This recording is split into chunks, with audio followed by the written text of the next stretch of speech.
You know the feeling, right? It starts with that little tickle in your throat, maybe some aches, and then boom, the fever hits. You are officially sick. But the million-dollar question is, with what?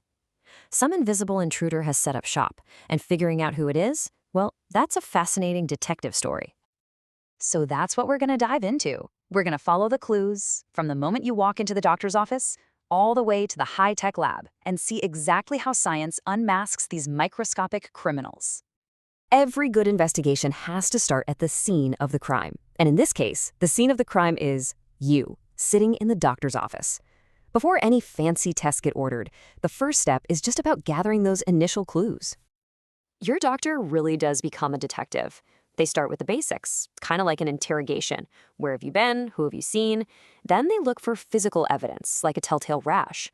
And they have to consider the bigger picture, too. Is it the middle of flu season?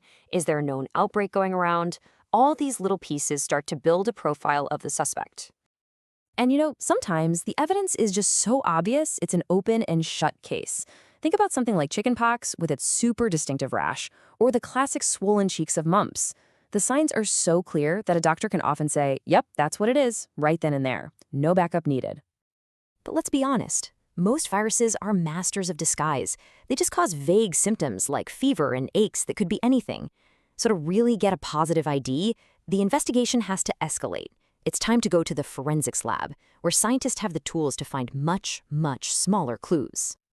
Okay, so once we're in the lab, the investigation basically splits down two main paths. The first is what we call direct detection. This is where you're trying to find the actual virus or little pieces of it. Think of it as catching the culprit red-handed. The second path is indirect detection. Here, you're not looking for the virus, but for the body's reaction to it, the footprints it left behind. This is more like interviewing witnesses after the crime. So let's go down that first path, right? The direct hunt for the virus itself. How in the world do scientists make an invisible enemy visible? Well, one of the oldest ways is to literally just look.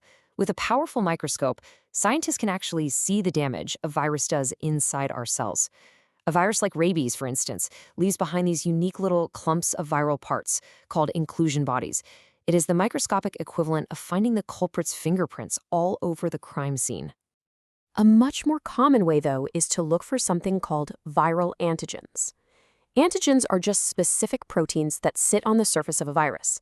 So if the virus is a criminal, the antigens are like the unique patches on its uniform. Scientists design tests that can grab onto these specific proteins, proving the virus is there. And this technique, it's everywhere. You've probably used one yourself. Those rapid tests for flu and COVID-19? Yep, those are antigen tests.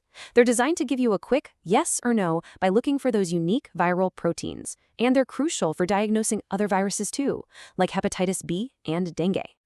But the absolute gold standard for finding the culprit, the real heavy hitter in the lab, is a technique we've all become very familiar with lately, PCR. This is the ultimate forensic tool because it looks for the virus's genetic blueprint, its DNA or RNA.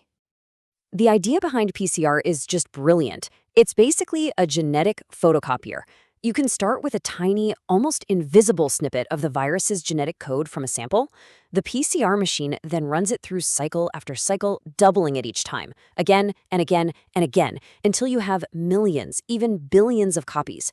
It basically turns a whisper of evidence into a giant roar that's impossible